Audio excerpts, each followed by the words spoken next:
Hello students, now we will start with the next questions. So bile juice is secreted by liver. So వాటిలో enzymes ఉండవు. So డైజెషన్లో ఎలా help అవుతుందని అడుగుతున్నారు. So జనరల్గా bile juice అంటే లివర్ నుంచి సెక్రెట్ అయ్యేటువంటి బైల్ జ్యూస్లో ఎంజైమ్స్ ఉండవు. సో డైజెషన్కి ఎలా ఉపయోగపడుతుంది అంటే it generally helps in digestion of fats or emulsification of fats అనమాట. సో అందులో సాల్ట్స్ ఉంటాయి, glycocholates and taurocholates of sodium and potassium. ఈ సాల్ట్స్ ఏం చేస్తాయి, ఫ్యాట్స్ని డైజెషన్ చేస్తాయి అనమాట. And bilirubin and biliverdin are present. ఇవి జనరల్గా ఫ్యాట్ మాలిక్యూల్స్ని బ్రేక్ చేయడానికి హెల్ప్ అవుతుంది అనమాట. అంటే ఆయిల్ సబ్స్టెన్సెస్ ఉంటాయి కదా, కొలెస్ట్రాల్, దాన్ని డైజెస్ట్ చేయడానికి ఉపయోగపడతాయి. Describe the role of chymotrypsin, name the other 2 enzymes. So we have completed this right. So thecodont and so ఇక్కడ వరకు అయింది. Okay, what is autocatalysis? Give 2 examples. So autocatalysis అంటే ఏంటి? Auto అంటే self, catalysis అంటే తనను తాను initiate చేసుకుంటూ ఒక రియాక్షన్లో ఇన్వాల్వ్ అవుతుందన్నమాట. సో అలాంటి రియాక్షన్స్ని ఆటోకెటలైటిక్ రియాక్షన్స్ అంటారు. And that element is called catalyst. The catalyst which is helpful for initiation of a reaction is called catalyst. So is defined as a catalysis of the reaction in which the catalyst is one of the product formed during the chemical reaction. So idoka catalyst అంటే ఈ reaction జరగాలి అంటే ఇది ఒక catalyst. At the same time this is a product. So here autocatalysis is defined as a catalysis of reaction in which the catalyst is one of the product. Okay, so ఈ catalyst అనేది ప్రోడక్ట్గా పనిచేస్తుంది అనమాట. సో ఈ రియాక్షన్ని autocatalytic reaction అంటారు. And this is called autocatalyst. Okay, so అంటే ఇక్కడ ప్రోడక్ట్ అదే, రియాక్షన్ ఇనిషియేట్ అవ్వాలంటే కూడా అది ఖచ్చితంగా ఉండాలి. సో దాన్ని క్యాటలిస్ట్ అంటారు. And the reaction is called autocatalysis. Next, what is chyme? Chyme is partially digested acidic fluid food in the stomach. So here this acidic fluid food which is partially digested is called chyme.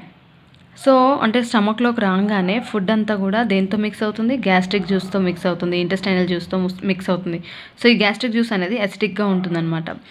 So అలా mix అయిన తర్వాత ఇది పార్షియల్గా digest అయినటువంటి food ఏదైతే ఉంటుందో దాన్ని chyme అని అంటారు. ఫైన్. సో స్టమక్లో చర్నింగ్ మూమెంట్స్ జరుగుతాయి కాబట్టి డైజెషన్ జరుగుతుందన్నమాట. So that's why this partially digested acidic fluid food is called as chyme. Next, name the different types of salivary glands of man and their location in the human body.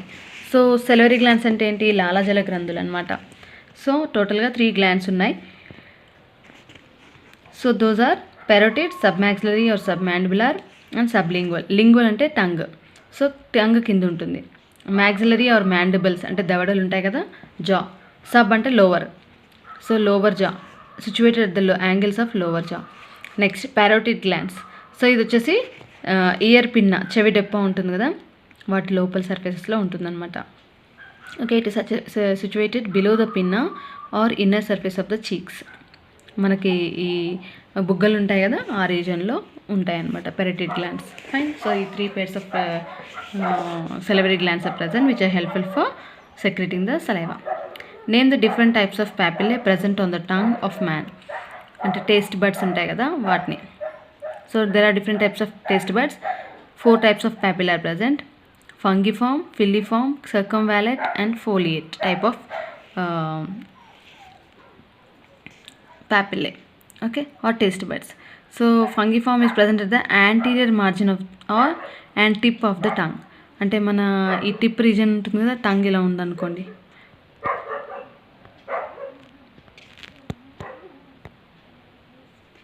Tongue ఇలా ఉందనుకోండి, ఈ tip ఉంటుంది కదా, ఈ tip రీజన్లో ఉంటాయన్నమాట. Next, filiform present on the surface of the tongue. So tongue ఇలా ఉంటే టోటల్ సర్ఫేస్ పైన ఈ ఫిల్లిఫామ్ టైప్ ఆఫ్ పాపిల్లే ఉంటాయి అన్నమాట. Circumvallate present on the posterior surface or the base of the tongue.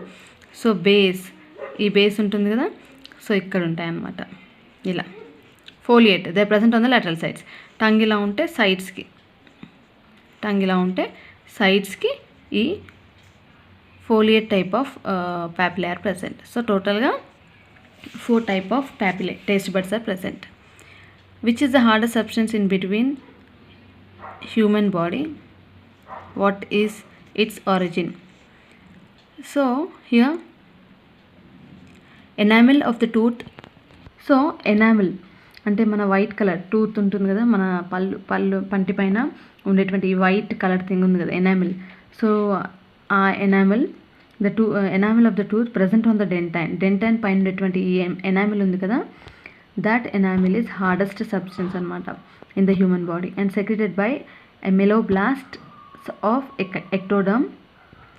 Okay, ఎక్టోడర్మ్లోని ఎమలోబ్లాస్ట్ సెల్స్ ఉంటాయి, దాంట్లో నుంచి ఈ ఎనామిల్ అనేది ఫామ్ అయింది. డెంటైన్ పైన ఉంటుంది.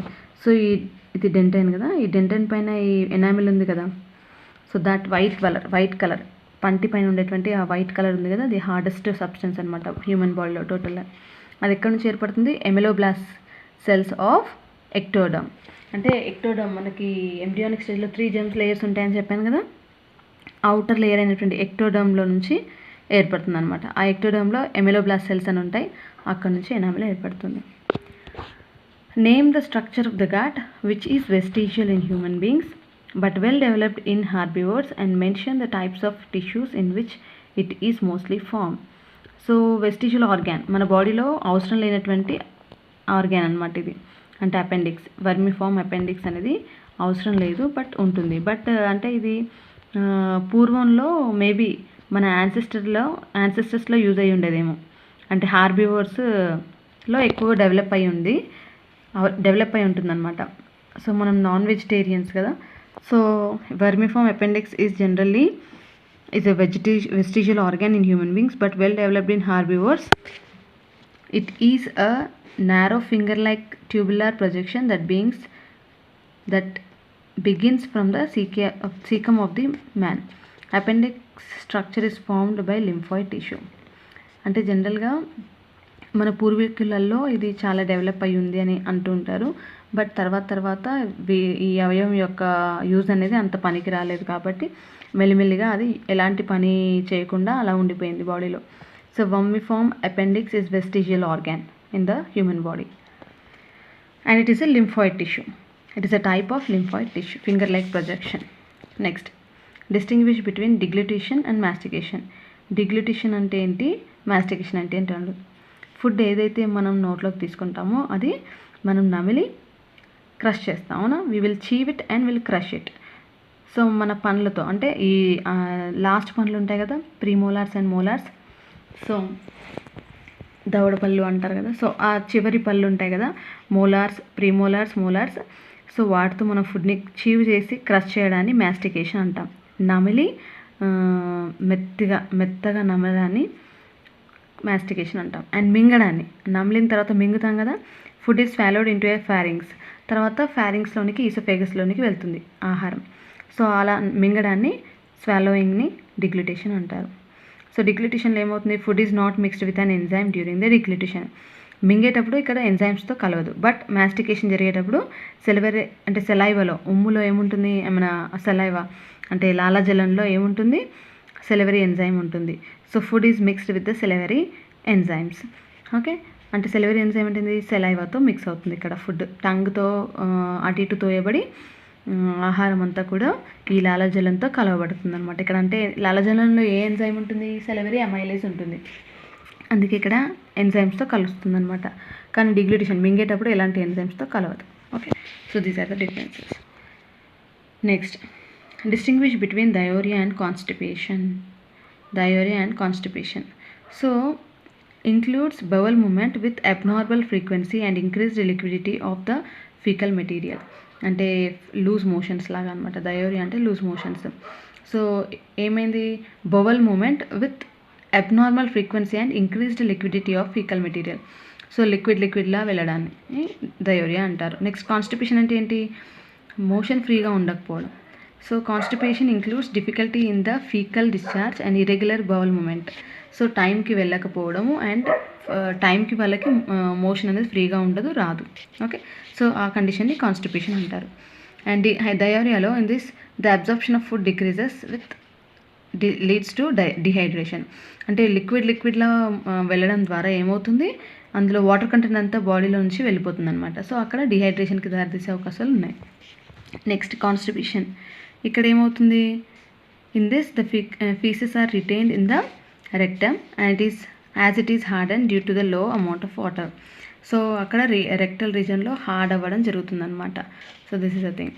And the name 2 hormones secreted by duodenal mucosa. So మన స్టమక్ తర్వాత ఇంటెస్టైన్ స్టార్ట్ అవుతుంది. సో యూ షేప్డ్ ట్యూబ్ ఉంటుంది, దాన్ని డియోడినం అంటాం. సో డియోడినల్ మ్యూకోజా అంటే దానికి లైనింగ్ ఉంటుంది కదా, దాన్ని మ్యూకోజా అంటాం. సో ఈ డియోడినంకి ఉండేటువంటి మ్యూకోజా నుండి 2 హార్మోన్స్ సెక్రెట్ అవుతాయి. అవి ఏంటి అని అడుగుతున్నారు. Enterogastrone, secretin. Enterogastrone inhibits gastric secretion and gastric motility. So అంటే గ్యాస్ట్రిక్ అంటే స్టమక్లో నుండి వచ్చేటువంటి సెక్రెషన్స్ని ఆపేస్తుంది ఎంటెరోగాస్ట్రోన్. అండ్ గ్యాస్ట్రిక్ మొబిలిటీ, అక్కడ ఎలాంటి కదలికలు లేకుండా చేస్తుంది అనమాట, అంటే ఫుడ్ మూమెంట్ అనేది ఆపేస్తుంది. Next secretin, it stimulates the secretion of water and bicarbonates of pancreatic juice. So వాటర్ని బైకార్బోనేట్ అయాన్స్ని సెక్రెట్ చేస్తుంది అనమాట secretin.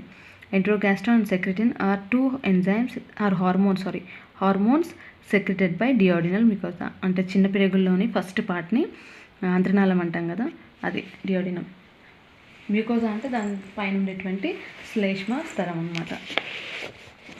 And distinguish between absorption and assimilation. Assimilation differences అడుగుతున్నారు. అబ్జార్ప్షన్ అంటే ఏంటి, ఫుడ్ డైజెస్ట్ అయిన తర్వాత అదంతా కూడా బ్లడ్లోనికి అబ్జార్బ్ అవ్వాలి, అవునా, శోషింపబడాలి, దాన్ని అబ్జార్ప్షన్ అంటాం. సో బ్లడ్లోనికి వెళ్ళిన తర్వాత ఆ పోషక విలువలన్నీ కూడా ప్రతి ఒక్క అవయవం దగ్గరికి చేరాలి. అంటే బాడీ కణాలు ఉంటాయి కదా, cells, body cells and tissues, వాటి వరకు వెళ్ళాలన్నమాట. సో దాన్ని అసిమిలేషన్ అంటాం. సో ఏదైతే ఫుడ్ డైజెస్ట్ అయిందో ఆ డైజెస్ట్ అయినటువంటి ఫుడ్ అంతా కూడా జీర్ణాశయం నుండి లేదా చిన్నప్రేగులో నుంచి శోషణకు గురవుతుంది. ఆ పద్ధతిని అబ్జార్ప్షన్ అంటాము. ఈ అబ్జార్ప్షన్ అయిన తర్వాత బ్లడ్లోకి వెళ్ళిపోతుంది కదా, శోషింపబడిన తర్వాత అంటే లింఫ్లోనిగా బ్లడ్లోనికి, రసంలోనికి లేదా రక్తంలోనికి శోషింపబడుతుంది. తర్వాత ఏదైతే శోషింపబడిందో అదంతా కూడా కణాల వరకు అలాగే కణజాలాల వరకు వెళ్ళాలి.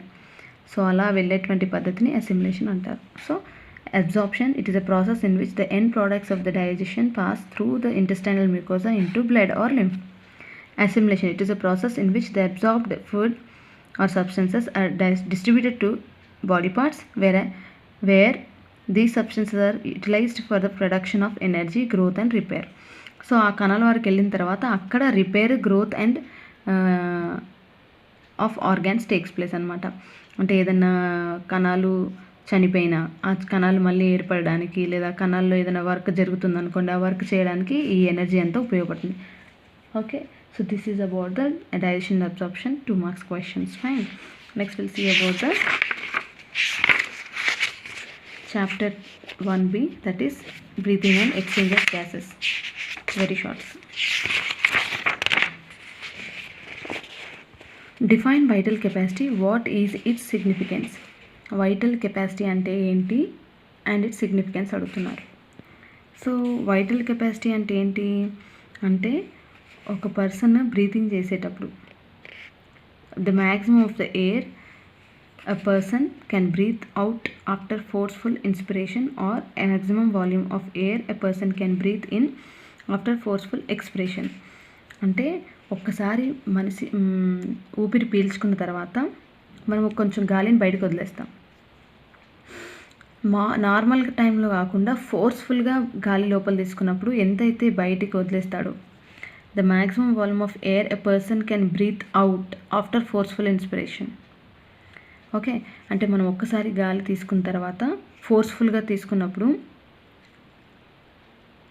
గాలి ఎంతైతే బయటకు వస్తుందో, ఫోర్స్ఫుల్గా గాలి లోపల తీసుకున్నప్పుడు రిమైనింగ్ అమౌంట్ ఆఫ్ ఎయిర్ ఏదైతే బయటకు వచ్చేస్తుందో దాన్ని వైటల్ కెపాసిటీ అంటారు. The maximum volume of air a person can breathe out after forceful inspiration. Okay, or the maximum volume of air a person can breathe in after forceful expiration. అంటే ఒక మనిషి గాలి ఫోర్స్ఫుల్గా respiration జరుగుతుంది అనుకోండి.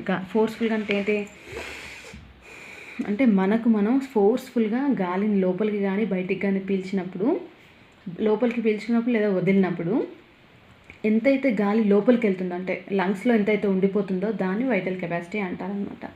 ఫోర్స్ఫుల్గా breathing జరిగేటప్పుడు ఎంతైతే గాలి లంగ్స్లో ఉండిపోతుందో, లోపలికి వెళ్తుందో దాన్ని వైటల్ కెపాసిటీ అంటారు. So it includes ERV, TV and IRV. So expiratory reserve volume, టైడల్ volume and inspiratory reserve volume. So ఇవన్నీ కలిపితే you will get vital capacity. So ఈ టర్మ్స్ అన్నీ మీరు ఫెమిలియర్గా ఉన్నారు, ఆల్రెడీ మీరు ఇవన్నీ చదివారు, I'm just going through. Okay, next significance. It helps the doctor to detect about the possible causes of the diseases and about the line of treatment.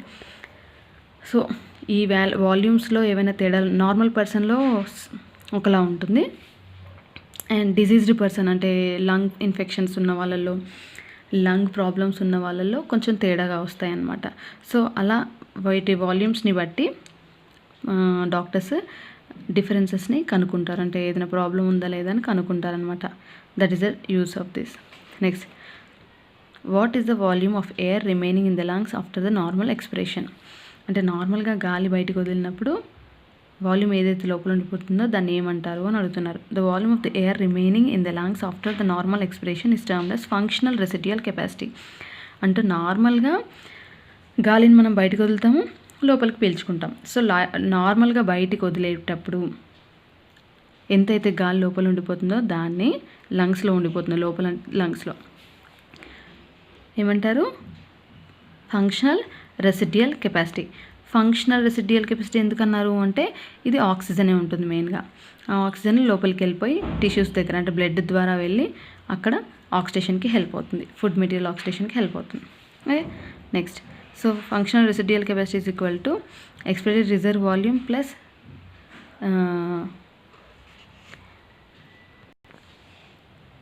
Residual volume. Okay, functional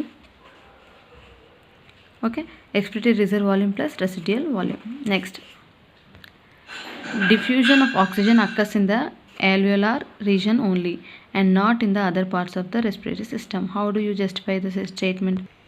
So they are asking about the అంటే alveolar region అంటే లంగ్స్లో మనకి చివరి part ఏంటి? alveoli sacs. So ఈ alveolar regionలోనే respiration అనేది, అంటే exchange of gases takes place అని అంటున్నారు. అంటే ఎలా అని అడుగుతున్నారు. ఎందుకు అంటే alveolar రీజన్లో థిన్ స్క్వామస్ ఎపిథీలియల్ లేయర్ ఉంటుంది అండ్ ఎండోథీలియల్ లేయర్ ఉంటుంది అనమాట. ఈ థిన్ లేయర్స్ ఉండడం ద్వారా ఏమవుతుంది? గ్యాసెస్ అనేవి ఈజీగా ఎక్స్చేంజ్ అవుతాయి. సో అందుకనే alveolar వాల్స్లోనే ఈ డిఫ్యూజన్ ఆఫ్ ఆక్సిజన్ అనేది జరుగుతుంది కాబట్టి, అంటే గ్యాస్ అనేది ఎక్స్చేంజ్ అవుతుంది కాబట్టి మేబీ అక్కడే ఖచ్చితంగా రెస్పిరేటరీ గ్యాస్ ఎక్స్చేంజ్ అవుతాయి అని చెప్పేసి క్లియర్ కట్గా చెప్తున్నారనమాట. So the alveolar wall is made up of thin squamous epithelium and endothelium along with the basement membrane. While in the other parts of the respiratory system there are thick barriers in between the air and blood. So వేరే respiratory పార్ట్స్లో చూసుకున్నట్లయితే air and బ్లడ్లో ఈ thick walls ఉంటాయి అన్నమాట. So అందుకని అక్కడ diffusion of oxygen occurs in the alveolar region only but not in the other parts of the respiratory system.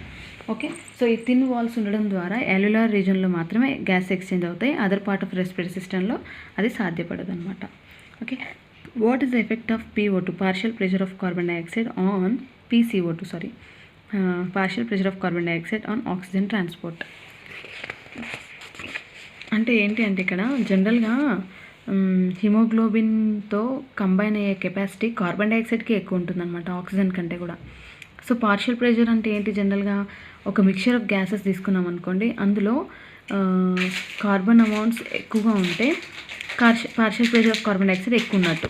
So gaseous మిక్చర్లో ఒక gas ఎక్కువ క్వాంటిటీలో ఉందనుకోండి, వాటి యొక్క పార్షియల్ ప్రెషర్ ఎక్కువ ఉన్నట్టు. సో ఇక్కడ if carbon partial pressure increases with decrease in pH, then the affinity of the hemoglobin of oxygen decreases. Next, if PCO2 decreases with increase in the pH, then the affinity of the hemoglobin for the oxygen increases. So ఎప్పుడైతే carbon dioxide levels తక్కువగా ఉంటాయో అప్పుడే oxygen అనేది ఈజీగా హిమోగ్లోబిన్తో bind అవ్వగలుగుతుంది. Okay, so this shows that low PCO2 helps in binding of low partial pressures of carbon dioxide helps in binding of oxygen with the hemoglobin. And high PCO2 అంటే partial pressure of carbon dioxide causes the dissociation of the oxyhemoglobin. Carbon dioxide levels ఎక్కువగా ఉన్నాయనుకోండి, ఎక్కువగా ఉంటే ఈ ఆక్సిహిమోగ్లోబిన్ break అవుతుందన్నమాట. Okay, అంటే ఇది ఎక్కడ జరగాలి? టిష్యూస్ దగ్గర కార్బన్ డైఆక్సైడ్ లెవెల్స్ ఎక్కువగా ఉంటాయి కాబట్టి ఆక్సిహిమోగ్లోబిన్ బ్రేక్ అయిపోయి ఆక్సిజన్ టిష్యూస్లో వదిలేసి కార్బన్ డైఆక్సైడ్ హిమోగ్లోబిన్తో బైండ్ అయ్యి మళ్ళీ లంగ్స్ దగ్గర రావడం జరుగుతుంది. సో లంగ్స్లో ఏది ఎక్కువగా ఉంటుంది? ఆక్సిజన్ లెవెల్స్ ఎక్కువగా ఉంటాయి, కార్బన్ డైఆక్సైడ్ లెవెల్స్ తక్కువగా ఉంటుంది. అంటే partial pressure of CO2 is less అనమాట లంగ్స్ దగ్గర. సో అక్కడ మళ్ళీ ఏమవుతుంది? అల్వియోలర్ సాక్స్ దగ్గర కార్బన్ డైఆక్సైడ్ని వదిలేసి హిమోగ్లోబిన్తో ఆక్సిజన్ బైండ్ అవుతుంది అనమాట. సో కార్బన్ డైఆక్సైడ్ బయటికి వెళ్ళిపోతుంది నోస్ ద్వారా. ఫైన్. సో అలా partial pressure of carbon dioxide ఎక్కువగా ఉంటే ఆక్సిజన్ అనేది హిమోగ్లోబిన్తో బ్రేక్ అయిపోతుంది. అలా బ్రేక్ అయిపోయి ఆక్సిజన్ టిష్యూస్ దగ్గరికి వెళ్తుంది, ఈ హిమోగ్లోబిన్తో కార్బన్ డైఆక్సైడ్ బైండ్ అవుతుంది అనమాట. Okay, so that is the concept. Next, what happens to the respiratory process in man going up a hill? అంటే ఎప్పుడైనా మనం ఒక కొండపైకి ఎక్కుతున్నాం అనుకోండి, రెస్పిరేటరీ ప్రాసెస్ అనేది ఏమవుతుంది అంటే డిక్రీజ్ అవుతుంది అనమాట. ఎందుకు అంటే మనం హిల్ పైకి, ఒక కొండపైకి ఎక్కుతున్నప్పుడు పైకి వెళ్తున్న కొద్దీ ఆక్సిజన్ లెవెల్స్ తగ్గుతాయి. సో అలా ఆక్సిజన్ లెవెల్స్ తగ్గిన కొద్దీ ఏమవుతుంది? బ్రీతింగ్ ప్రాబ్లమ్ స్టార్ట్ అవుతుంది అనమాట. సో అందుకనే కొంతమందికి మౌంటైన్ సిక్నెస్ అంటే డ్రౌజీగా, గిడినెస్ లేదా తల తిప్పినట్టుగా అనిపిస్తుంది, ఎందుకంటే ఆక్సిజన్ లెవెల్స్ తగ్గిపోతాయి. సో రేట్ ఆఫ్ బ్రీతింగ్ అనేది ఇంక్రీజ్ అవుతుంది. సో ఫాస్ట్గా బ్రీతింగ్ చేస్తుంటారు వాళ్ళు. In case of man going up a hill, the requirement of oxygen will be high. Due to the increase in the altitude, the partial pressure of oxygen in the air decreases. Okay, so ఇక్కడ ఏమంటున్నారు? Altitude height increase అవుతున్న కొద్దీ oxygen levels తగ్గుతున్నాయి అనమాట, decreasing. Okay, so అలా oxygen levels తగ్గిన కొద్దీ మనిషికి ఆక్సిజన్ లెవెల్స్ పెరగాలి, అంటే ఆక్సిజన్ రిక్వైర్మెంట్ పెరిగిపోతుంది. సో అందుకనే ఆ కండిషన్ని మనం మౌంటైన్ సిక్నెస్ అంటారు. is observed, so it leads to the increase in the rate of breathing on the hill. The pneumotaxic center in the pons increases the rate and depth of breathing. So అలా మనకి ఏమంటారు? దమ్ము అంటారు కదా జనరల్గా. అంటే ఏంటి దమ్ము అంటే ఏంటి? బ్రీత్ ఎక్కువ చేయడం అనమాట. సో ఎక్కువగా బ్రీత్ ఇన్ బ్రీత్ అవుట్ చేస్తాం అనమాట. So that is the thing. Next, what is tidal volume? Find out the tidal volume in the healthy man in an hour. ఒక గంటకి టైడల్ వాల్యూమ్ ఎంత ఉంటుందని అడుగుతున్నారు. So the volume of air that is inspired or expired during the normal inspiration or expression. So ఎంతైతే గాలి మనం లోపలికి పీల్చుకుంటున్నామో నార్మల్గా ఇన్స్పిరేషన్ జరిగినప్పుడు, ఎంతైతే గాలి బయటకు వదులుతున్నామో నార్మల్గా ఎక్స్ప్రెషన్ జరిగినప్పుడు. సో గాలిని లోపల తీసుకోవడాన్ని ఇన్స్పిరేషన్ అంటారు, బయటకు వదలడాన్ని ఎక్స్ప్రెషన్ అంటారు. Expire or inspire. ఇన్స్పైర్ అంటే లోపలికి ఎయిర్ తీసుకోవడం, బయటకు వదిలేదాన్ని ఎక్స్పైర్డ్. సో హియర్ ఎగ్జలేషన్ అన్న ఇన్హలేషన్ అన్న ఒకటే. ఇన్హలేషన్ అంటే లోపల తీసుకోవడం, ఎగ్జలేషన్ అంటే బయటకు వదలడం. సో అలా గాలి లోపల తీసుకోవడం, బయటికి వదలడం. సో ఎంత అమౌంట్ అయితే తీసుకుంటున్నామో దాన్ని మనం టైడల్ వాల్యూమ్ అంటాం. So it is about 6000 to 8000 milliliters of air per minute. ఒక్క మినిట్కి 6000 లేదా 8000 వరకు తీసుకుంటున్నాం. అంటే 1 అవర్కి ఎంత తీసుకుంటాం? ఇంటూ 60 వేయండి. So here what 3,60,000 to 4,80,000 milliliters per hour. Okay, next, define oxyhemoglobin or dissociation curve. Can you suggest any reasons for its sigmoidal pattern? So ఇక్కడ ఆక్సిహిమోగ్లోబిన్ dissociation curve అనేది జనరల్గా డ్రా చేస్తూ ఉంటాం మనం. So they are asking can you suggest any reasons for sigmoidal pattern అని అడుగుతున్నారు. So ఇక్కడ ఆక్సిహిమోగ్లోబిన్ dissociation curve అంటే ఏంటి అంటే ఇదొక అంటే సిగ్మాయిడ్ కర్వ్ అనమాట. సిగ్మాయిడ్ షేప్లో వస్తుంది. And here it is denoting the percentage saturation of haemoglobin and partial pressure of oxygen. Okay, వీటి రెండింటి మధ్యలో ఒక రిలేషన్ చూపించేటువంటి కర్వ్ అనమాట. సో సిగ్మాయిడ్ కర్వ్ అనేది రావడం జరుగుతుంది. అండ్ దిస్ కర్వ్ ఈజ్ కొన్ని ఫ్యాక్టర్స్ వల్ల ఇన్ఫ్లుయెన్స్ అవుతుంది, such as partial pressure of carbon dioxide, pH and temperature. ఈ 3 ఫ్యాక్టర్స్ ఇన్ఫ్లుయెన్స్ చేస్తాయి అన్నమాట ఈ కర్వ్ని. Okay, next, what are conchae? So conchae are turbinals. Conchae are turbinals are thin twisted bony plates. మన nasal ఛాంబర్లో చిన్న చిన్న బోన్స్ ఉంటాయి అన్నమాట, కాన్కే అంటారు. ఎన్ని ఉంటాయి అవి? 3 ఉంటాయి జనరల్గా. Turbinals are thin twisted bony plates present in the respiratory nasal chamber. These are involved in conditioning the temperature of the inhaled air. ఏదైతే మనం గాలి లోపల తీసుకుంటామో ఈ ముక్కులో నుంచి వెళ్తుంది కదా నేజల్ ఛాంబర్ నుంచి, అది అక్కడ నుంచి వెళ్ళిన తర్వాత ఒక టెంపరేచర్ అనేది మెయింటైన్ అవుతుంది అనమాట. ఆ టెంపరేచర్ మెయింటైన్ చేయడానికి ఈ టర్బినల్స్ ఆర్ బోన్స్ అనేవి యూజ్ అవుతాయి. చిన్న చిన్నగా ఉంటాయి, ట్విస్టెడ్ ఓకే తిప్పి ఉంటాయి అన్నమాట. ఓకే, సో ఆ బోన్స్ ఉండడం జరుగుతుంది. వాటి ద్వారా గాలి ఏదైతే లోపల పీల్చుకుంటామో అదొక టెంపరేచర్కి సెట్ అవుతుంది. Next, what is meant by chloride shift? Chloride shift అంటే ఏంటి అని అడుగుతున్నారు. సో మనము కార్బన్ డైఆక్సైడ్ అండ్ ట్రాన్స్పోర్ట్ చదివినప్పుడు ఈ క్వశ్చన్ నేను ఎక్స్ప్లెయిన్ చేశాను మీకు. So during the transport of carbon dioxide ఎప్పుడైతే ట్రాన్స్పోర్ట్ అవుతుందో అంటే ఆర్బీసీ అండ్ ప్లాస్మా దగ్గర ఏమవుతుంది అంటే bicarbonate ions and chloride ions ఇవి రెండు కూడా షిఫ్ట్ అవుతాయి అన్నమాట. ఓకే, సో ఆ షిఫ్ట్ని క్లోరైడ్ షిఫ్ట్ అంటారు.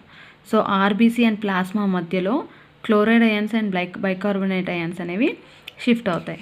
చూడండి, so during the transport of carbon dioxide bicarbonate ions diffuse out from the RBC into the plasma and chloride ions diffuse from plasma into RBC.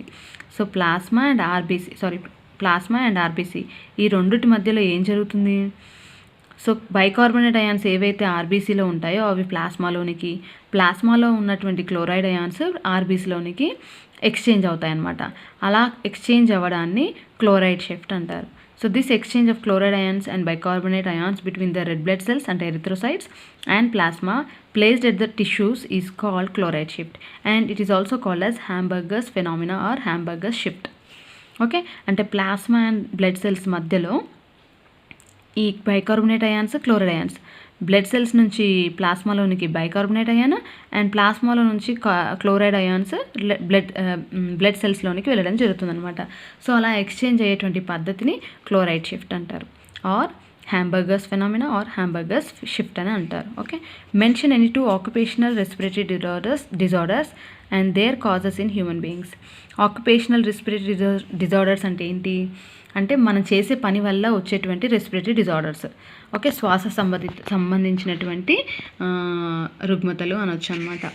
అంటే మనం చేసేటువంటి పని వల్ల వస్తాయి ఇవి. So silicosis and black lung disease ఇవి రెండు కూడా వాళ్ళు చేసేటువంటి పని వల్ల వస్తాయి. సో ఏంటి సిలికోసిస్ అంటే ఏంటి? These are it is seen in the people working in the mining industries, quarries. It is caused due to the long term exposure of silica dust. అంటే సిలికా సంబంధించినటువంటి ఫ్యాక్టరీస్ ఉంటాయి కదా, వాటిని మ్యానుఫ్యాక్చర్ చేయడం లేకపోతే వాటి వల్ల ఏవైనా వస్తువుల్ని తయారు చేయడం అలాంటి ఇండస్ట్రీస్లో ఏమవుతుందంటే వాళ్ళు కాన్స్టెంట్గా సిలికా డస్ట్కి ఎక్స్పోజ్ అవుతారు.